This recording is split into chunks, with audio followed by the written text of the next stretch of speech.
Hi, everyone. I'm Jamie Poisson.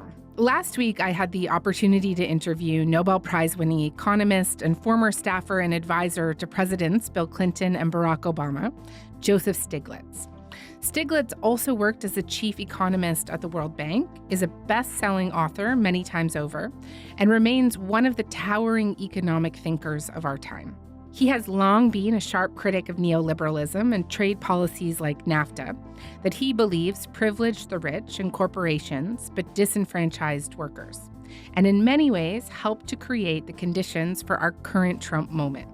This was a wide-ranging conversation. We talked about Trump's tariff wars, of course, how seriously he thinks Canada should take the threats coming from the U.S., and about what is taking place at Columbia University, where he currently teaches, including the recent arrest and attempt to deport a student who helped lead protests against Israel's war in Gaza last year. The conversation was recorded in front of a live audience. It was part of a conference that I was at last week dealing with threats that democracies are facing around the world, especially from our online spaces. And it was put on by McGill's Media Ecosystem Observatory and the Max Bell School of Public Policy. All right, here's the conversation.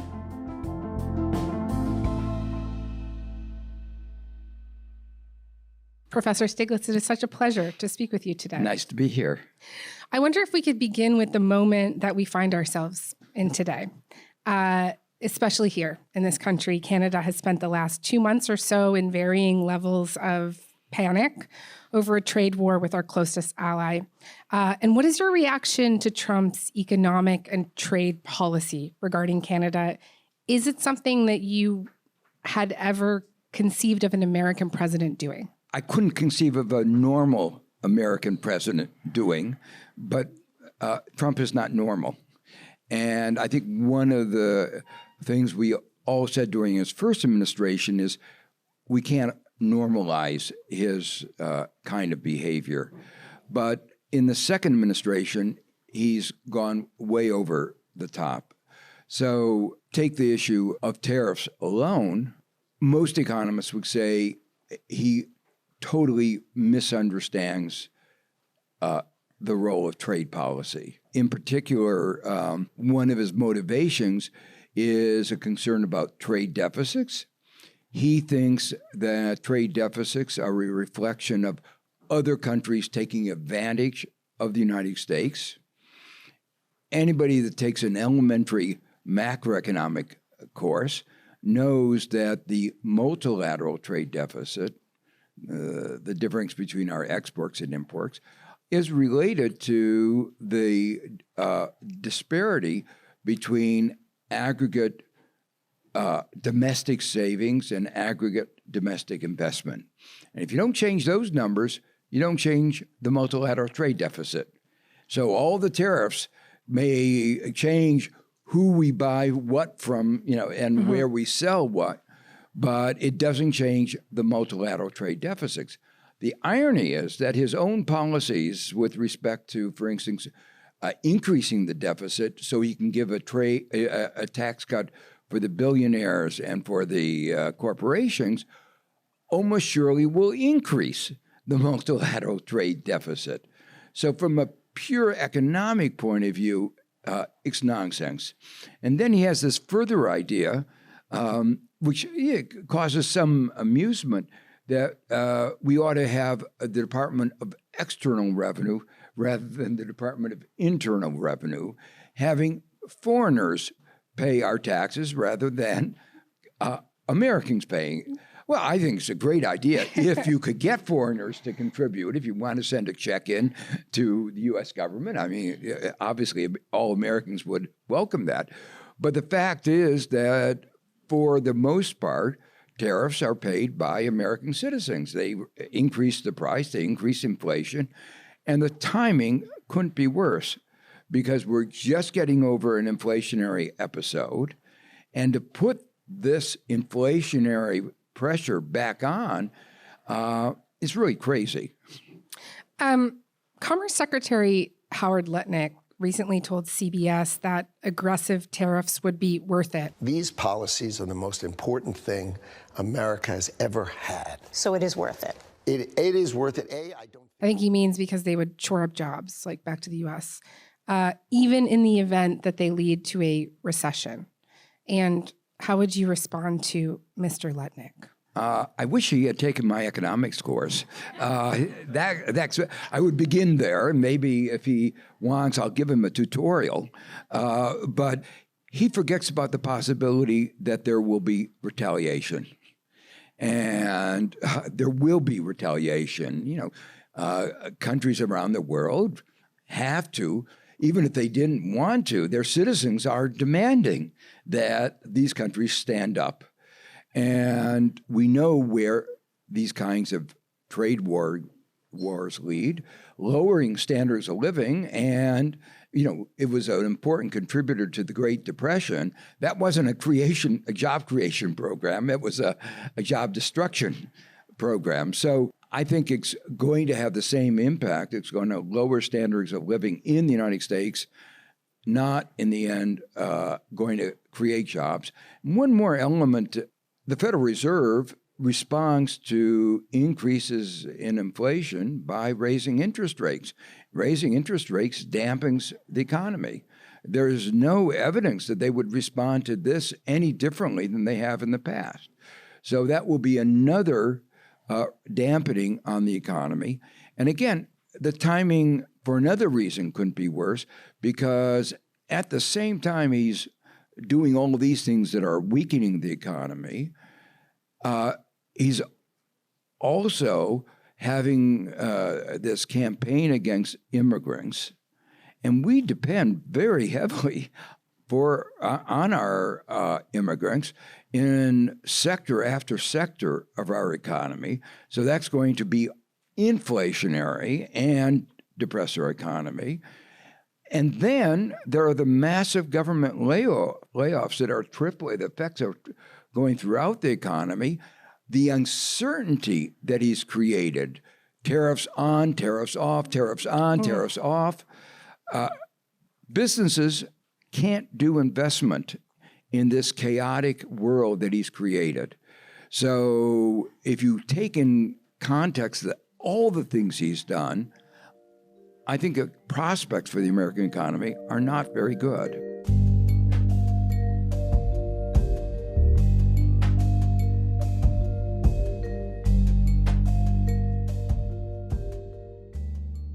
I realize this next question requires you to kind of get in the mind of Donald Trump, which is, it's quite an ask.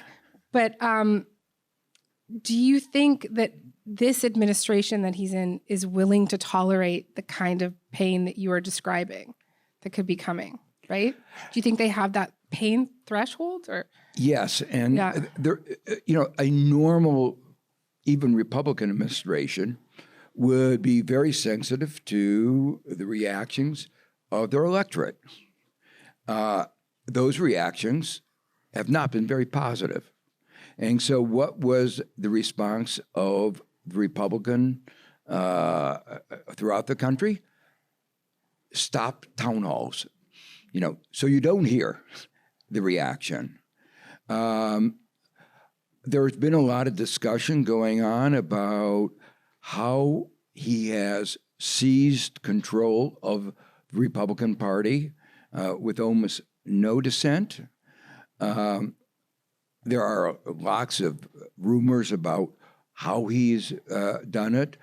Primarying, that is, having someone else stand in the primary is part, but it's gone beyond that. There are rumors about intimidation of families. This is, the kind of thing you would expect in a mafia kind of, or in Russia, not in the United States, but those kinds of rumors are clearly going on right now. Is he a fascist? He does not act in a way a democratic leader acts. And the way that Musk and he have trampled the rule of law is what you'd expect out of a fascist. And the set of actions that he's taken looks like it's taken out of the fascist playbook. There have been several books that have described how fascists get into power. And you read those books and you see what is going on in the U.S. government, you can't feel very relaxed. I want to come back to Elon Musk with you a little bit later, but I would be curious to get your reaction to a quote from Warren Buffett.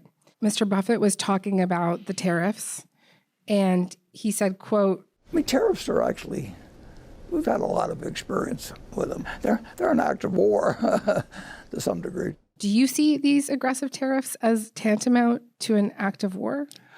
Originally, I did not. Originally, I thought they were just the result of misguided understanding of economics, the idea that they would bring jobs back to the United States, just bad economics.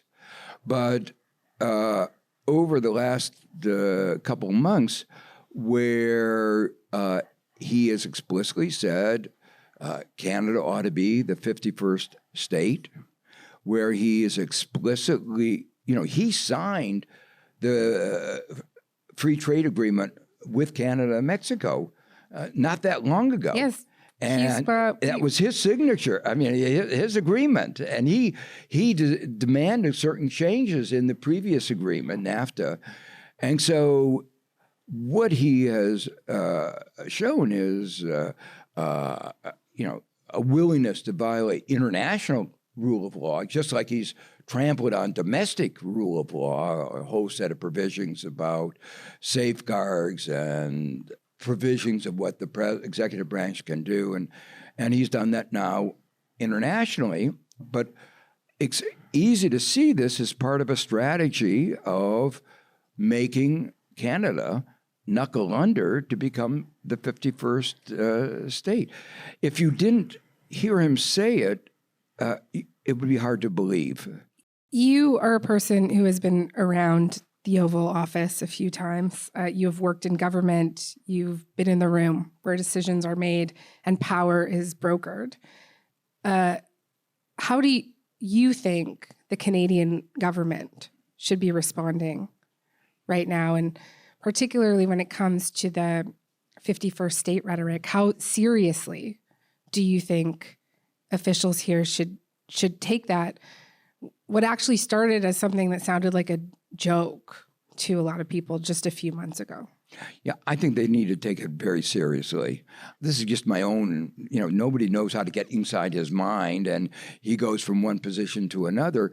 But the way I've been coming to understand is a little bit of a Napoleonic vision, that he has a vision of a new global geopolitics, geoeconomics, where this hemisphere is U.S.,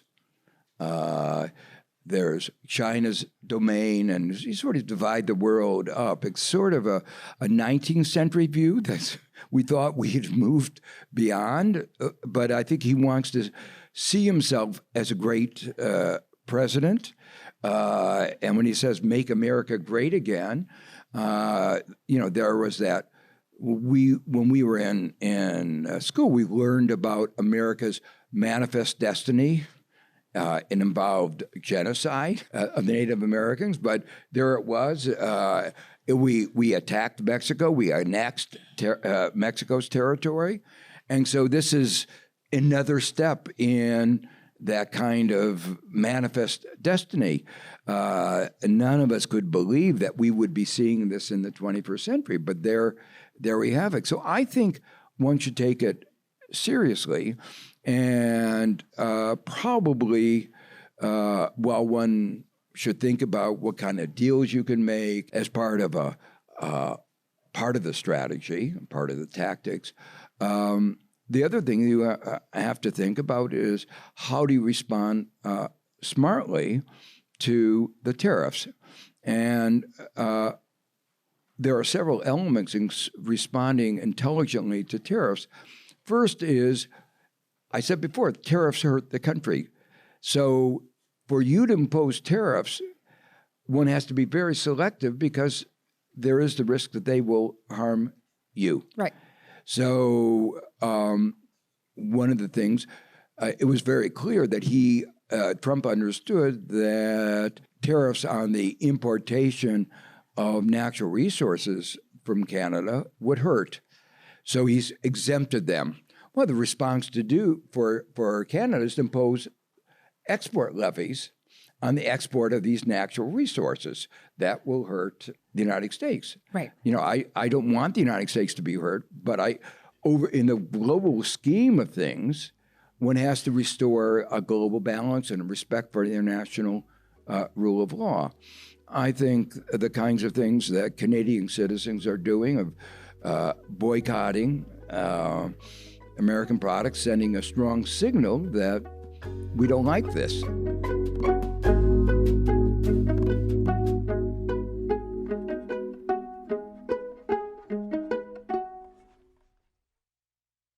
You are a professor at Columbia University, and I'd be remiss to not bring this up. And also, since we're talking about the erosion of rights, recently a 31-year-old, Mahmoud Khalil, who is a recent graduate of Columbia and helped lead protests against Israel last year, was arrested by federal immigration officers in an attempt to deport him, even though he is a green card holder and not charged with a crime. You're going to be under arrest. So turn around. Okay, Stop let's resisting. not. Stop resisting. Okay, he's not resisting. He's giving me his phone, okay? He's not, I understand, he's not resisting. Put your arm around. Like, Don't worry about it. You're going to have to come with us. Don't worry. Trump posted about his detention, saying Khalil's arrest was the first arrest of many to come. He added his administration knew of many more students who engage in, quote, pro-terrorist, anti-Semitic, anti-American activity. How are you thinking about all of this right now? It's terrible. I think one has to, and I think the last thing, anti-American, helps put us in the context of where we were in the 50s with the House Un-American Activities Committee, McCarthy, trying to instill fear throughout academia, but this is actually much broader than academia, but obviously academia is being targeted in the same way that it was under McCarthy. Other sources of influence like Hollywood were also targeted, and I'm sure it will go after them. I think you have to see what this particular arrest as this broader pattern of intimidation, and see it more broadly in a whole variety of contexts in which there is, not only intimidation, weaponizing anti-Semitism, conflating anti-Israel, in particular Israel policies of ethnic cleansing and, the number of children that have been killed, what's happening in Gaza, conflating that with anti-Semitism. And it's, clearly not. Conflating support for the Palestinians with support for Hamas. Those are two different, you can be against ethnic cleansing and still say, I think what Hamas did was wrong, and you don't support terrorist organizations. It's the same kind of thing that happened under McCarthy, where guilt by association, and there's one more element of this, they are very anti-universities and anti-science. For me, it's just so amazing that a country whose strength has been based on technology and whose acting assistant president, whatever you call him, Musk, has made his money out of technology, would be attacking science and technology. And the universities, which are the major producers of science and technology, over the long run, this will do enormous destruction for America and for our American economy, let alone all the other values that we talk about. Elon Musk has understandably come up a few times in this conversation. Let's do that. A lot of people have compared this moment to the Gilded Age, an era dominated by the likes of billionaires like Nelson Rockefeller and Andrew Carnegie, who had incredible access to power over the U.S. federal government. It's a time that Trump has actually also expressed nostalgia about. What are the through lines that you see connecting that moment to today? How is it different, though, too? Yeah. So, there's a lot of discussion reference to the America becoming an oligarchy. And that's said in a disparaging way. We think of Russia and its oligarchs, and Russia didn't really have a real democracy, and it was always fragile, and it didn't last. Whatever they had didn't last very long. When people talk about the oligarchs, there's that same kind of undue influence of a few very, very rich people. And that discussion began even before Musk took the position he has in the U.S. government with his team, just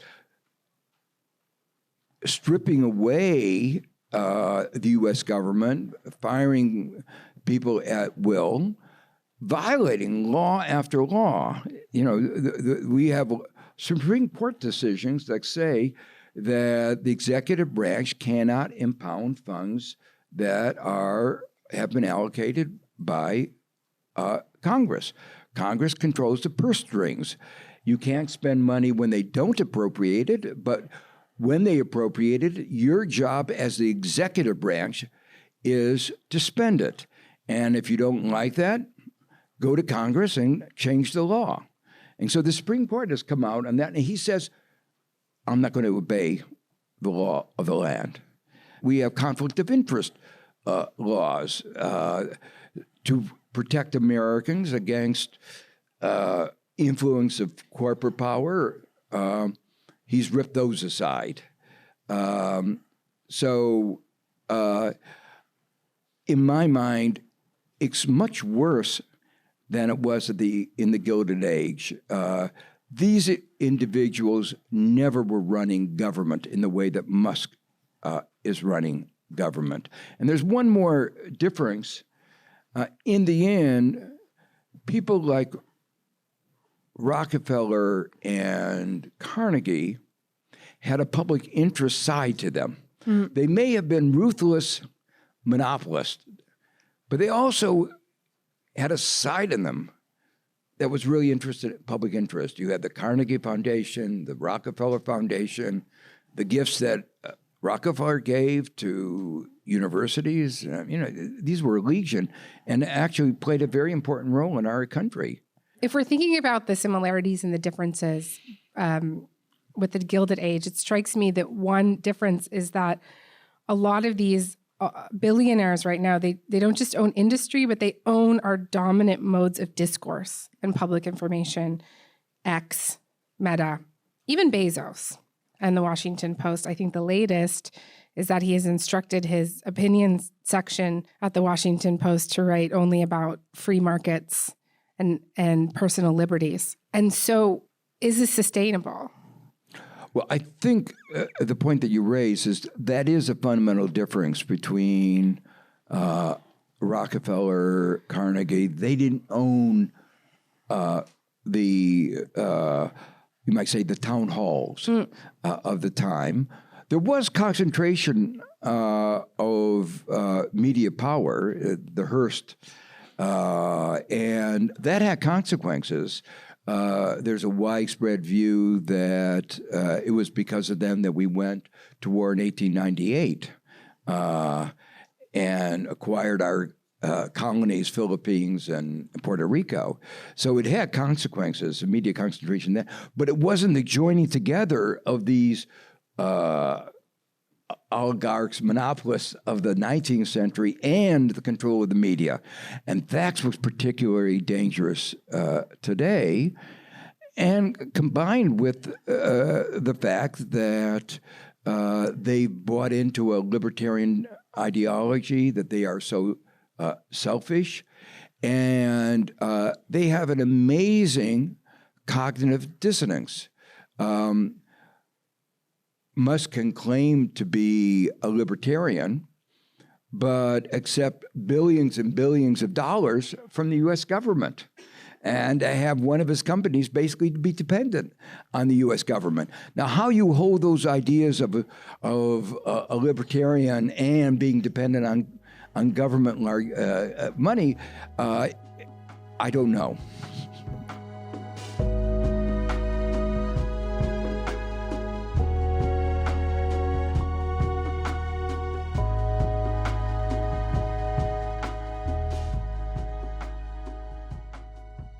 It strikes me right now that there doesn't seem too much of a resistance to this current administration.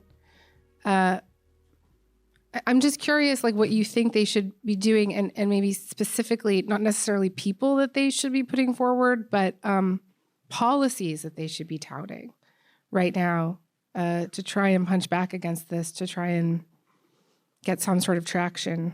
Yeah.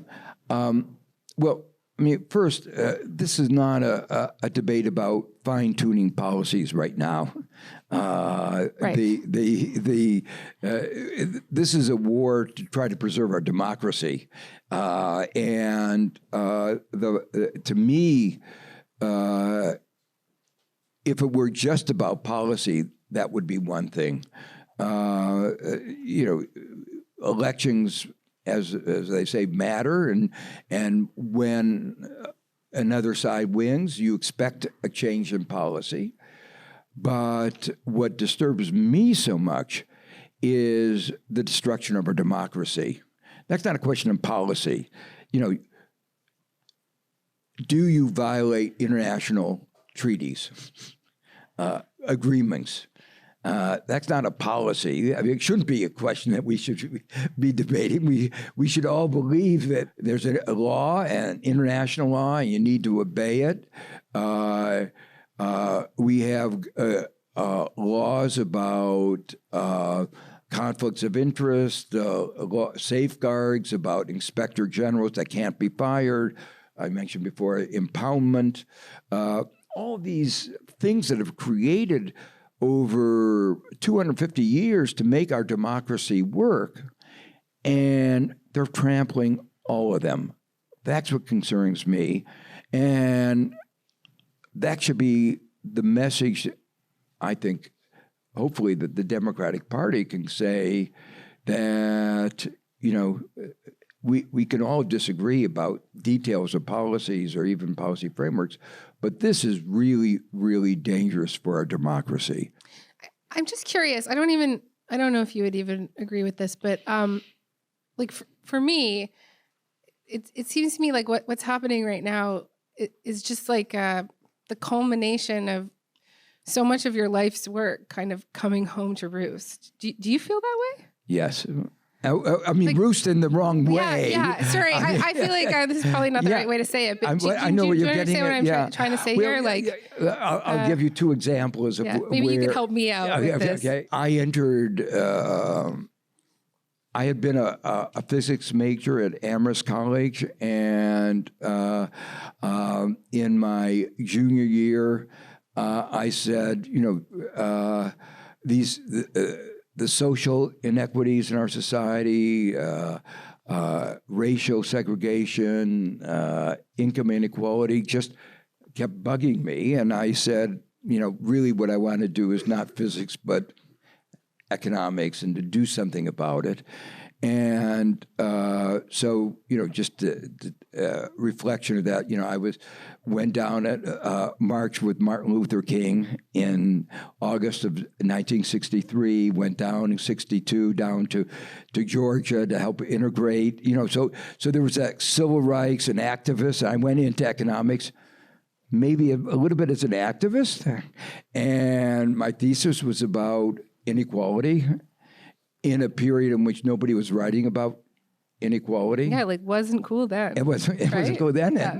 And so I after writing the thesis, I worked on other things like economics of information and other obscure topics. But and here we are 60 years later, and we have a president who is actively trying to roll the clock back on the limited advances that we had made in inequality, on inclusion and diversity. So you sort of felt a little bit over my lifetime and made a little progress, much less than I had hoped. But then to see this rollback is, how can I say it? It's really almost brings tears to your eyes. Final question for you. What does America look like in 4 years? Well, what I hope it looks like is that we will have gone through a trauma from which we emerge healthier. We realize how precious our democracy is, how fragile it is, how we have to build much stronger safeguards, that part of the safeguards, you cannot have a well-functioning democracy when you have the extremes of wealth and income inequality that we have. And that means we have to create a more inclusive society. And so out of this trauma, we will emerge a stronger democracy and recognize where we went off the track. Okay. So that's my hope. Professor Stiglitz, thank you very much for this.